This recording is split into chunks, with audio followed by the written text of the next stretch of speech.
Hola chicos, bienvenidos al curso de Química 2. En este video abordaremos los conceptos asociados a propiedades coligativas de las disoluciones y su relación con el factor de Van Hoff. Las propiedades de las disoluciones se pueden clasificar en dos grandes grupos. Las propiedades constitutivas, que corresponden a aquellas características de una disolución que no dependen de la cantidad de soluto presente, es decir, su concentración, sino que dependen únicamente de la naturaleza química de la sustancia, como por ejemplo su conductividad eléctrica, su densidad o su viscosidad. Y las propiedades coligativas, que dependen de la cantidad de soluto, ya sean moléculas o iones presentes en disolución, pero no de la naturaleza química de la sustancia. En esta clase profundizaremos en cada una de estas propiedades. La primera que analizaremos es la presión de vapor, que disminuye al aumentar la cantidad de soluto presente en disolución. Imaginemos que colocamos un disolvente puro en un recipiente cerrado como el que se muestra en la imagen. Al inicio, las moléculas de líquido escapan de la fase líquida en forma de gas y empiezan a ocupar el espacio disponible. Pasado un tiempo, algunas moléculas vaporizadas permanecen en fase gaseosa, representadas como círculos grises.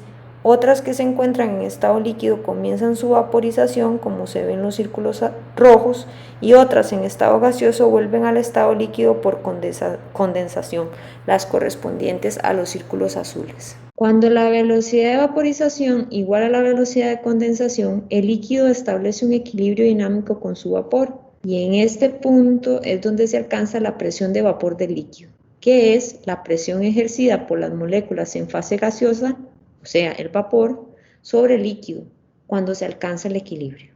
Ahora imagine que a este disolvente puro y volátil que se encuentra en equilibrio se le añade un soluto no volátil, representado en la imagen de la pantalla como círculos rojos. La presencia del soluto reduce la tendencia del disolvente de escapar a la fase líquida y reduce la cantidad de moléculas de disolvente en fase gaseosa.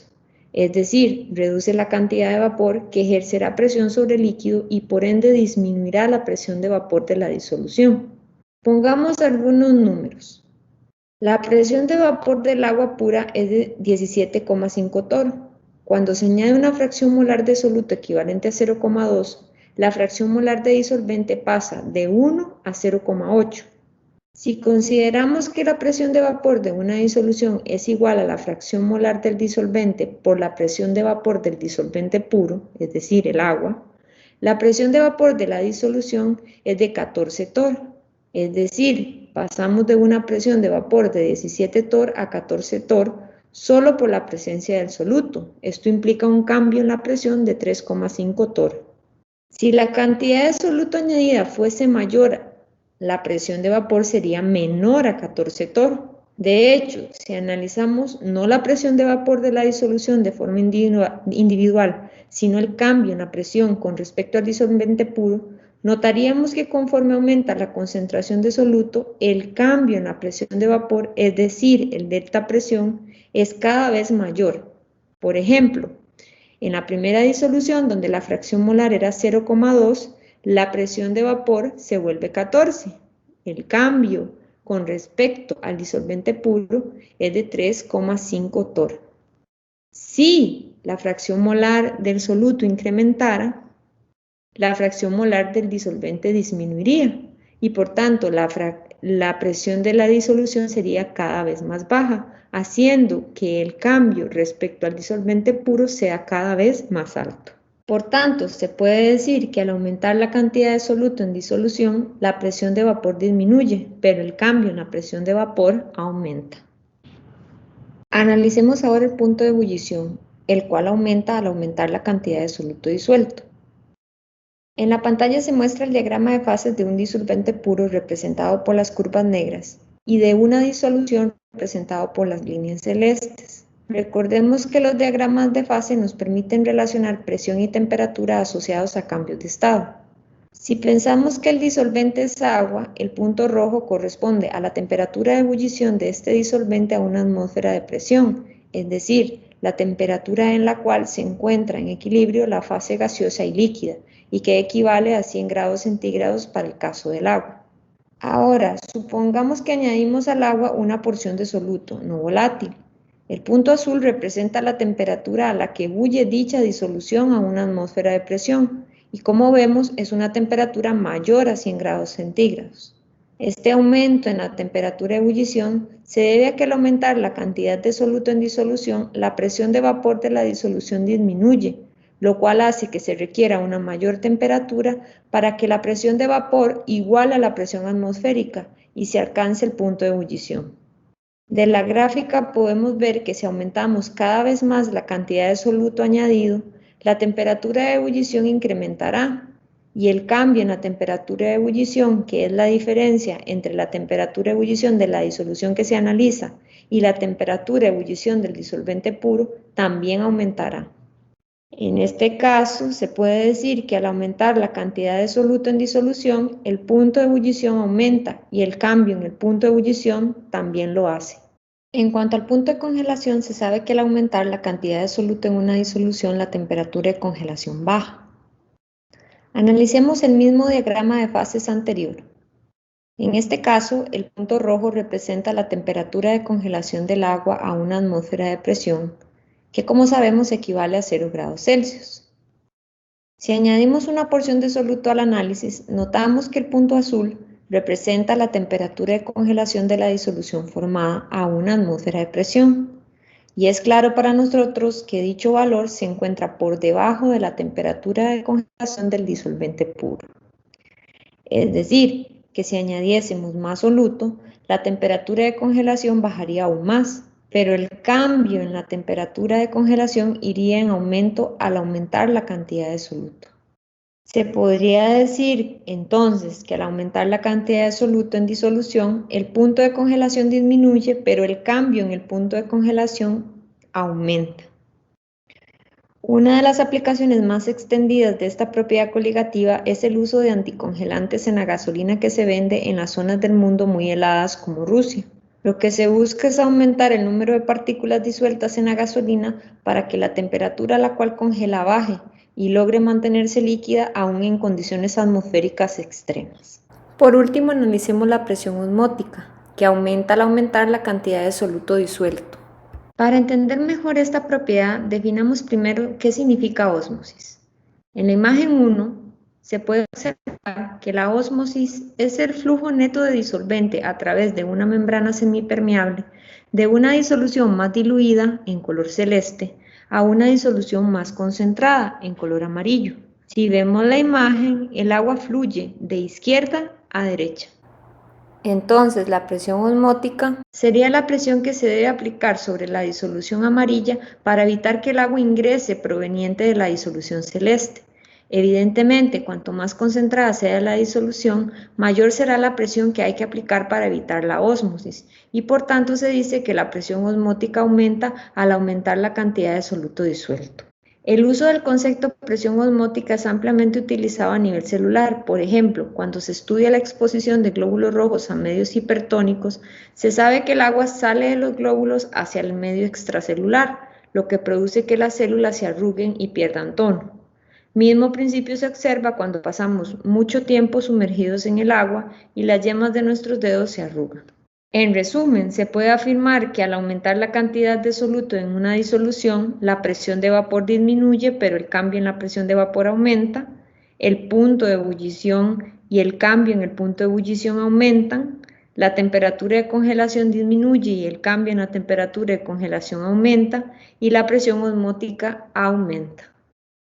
Cuando se comparan las propiedades coligativas de dos disoluciones con el propósito, por ejemplo, de determinar cuál presenta la menor presión de vapor, es fundamental conocer el número total de partículas de soluto que hay en disolución, mediante el cálculo del factor de Van Hoff.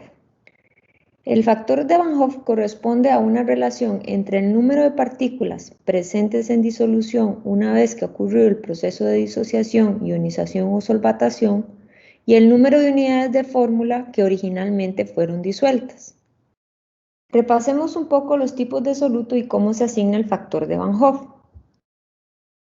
Los solutos iónicos, por ejemplo, donde se ubican todas las sales, su factor de Van Hoff corresponde al número de iones que libera cuando se disocia. Por ejemplo, el carbonato de aluminio al disociarse produce 2 iones aluminio y 3 iones carbonato, es decir, produce 5 iones totales por cada unidad fórmula que se disuelve, y por ello su factor de Van Hoff es 5. Los electrolitos fuertes se comportan como las sales, solo que antes de la disociación sufren un proceso de ionización, donde todos los enlaces covalentes se rompen para generar iones. Al igual que en las sales, el factor de Van Hoff de estos solutos es igual al número de iones producidos. Por ejemplo, el ácido nítrico se ioniza y se disocia liberando un ion hidronio y un ion nitrato, o sea, su factor de Van Hoff es 2.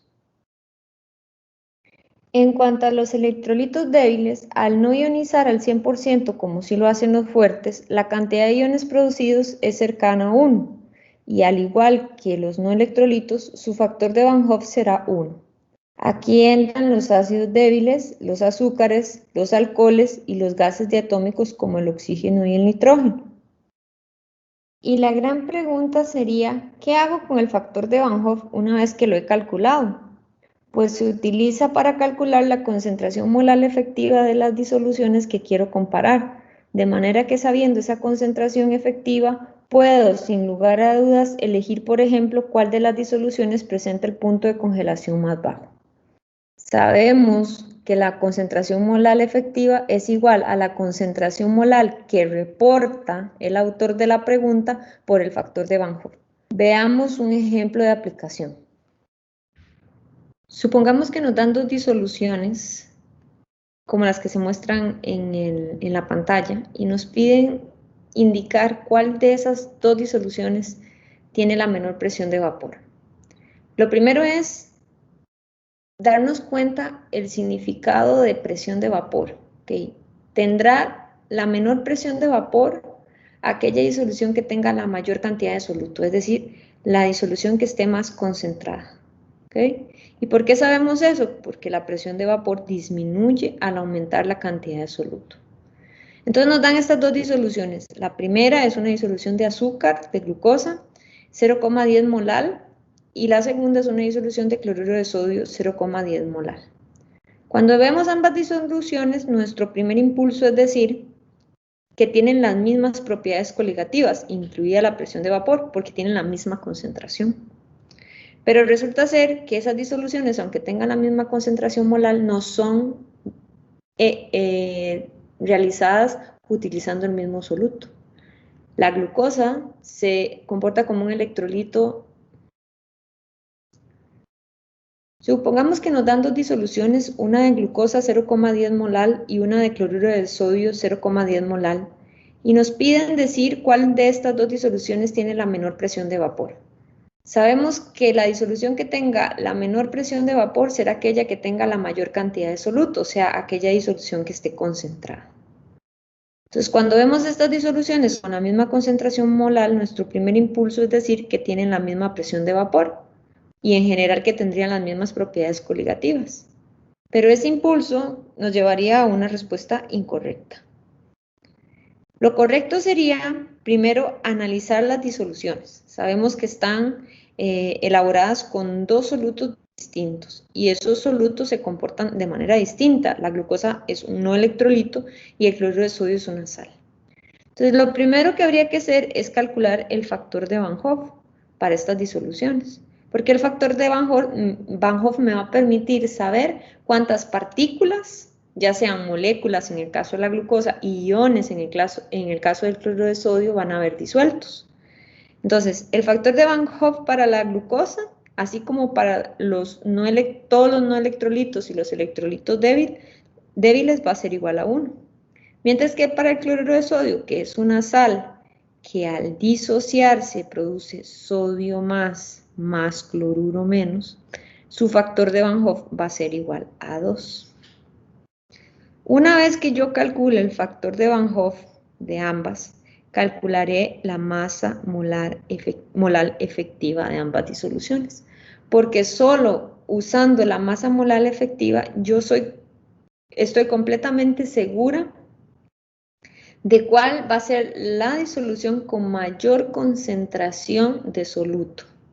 Entonces, la concentración molar efectiva es la concentración molar reportada por el factor de Van Hoff.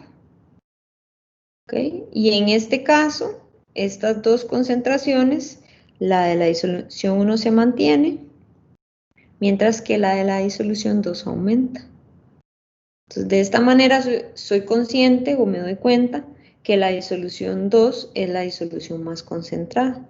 Y por tanto, si es la más concentrada, la disolución 2 de cloruro de sodio es la que va a tener la menor presión de vapor. Más o menos así, uno enfrenta los problemas relacionados con propiedades coligativas. Hay que practicar más y vamos a dejar esa práctica para la sesión sincrónica de la próxima semana. Muchísimas gracias por haber prestado atención y nos vemos pronto.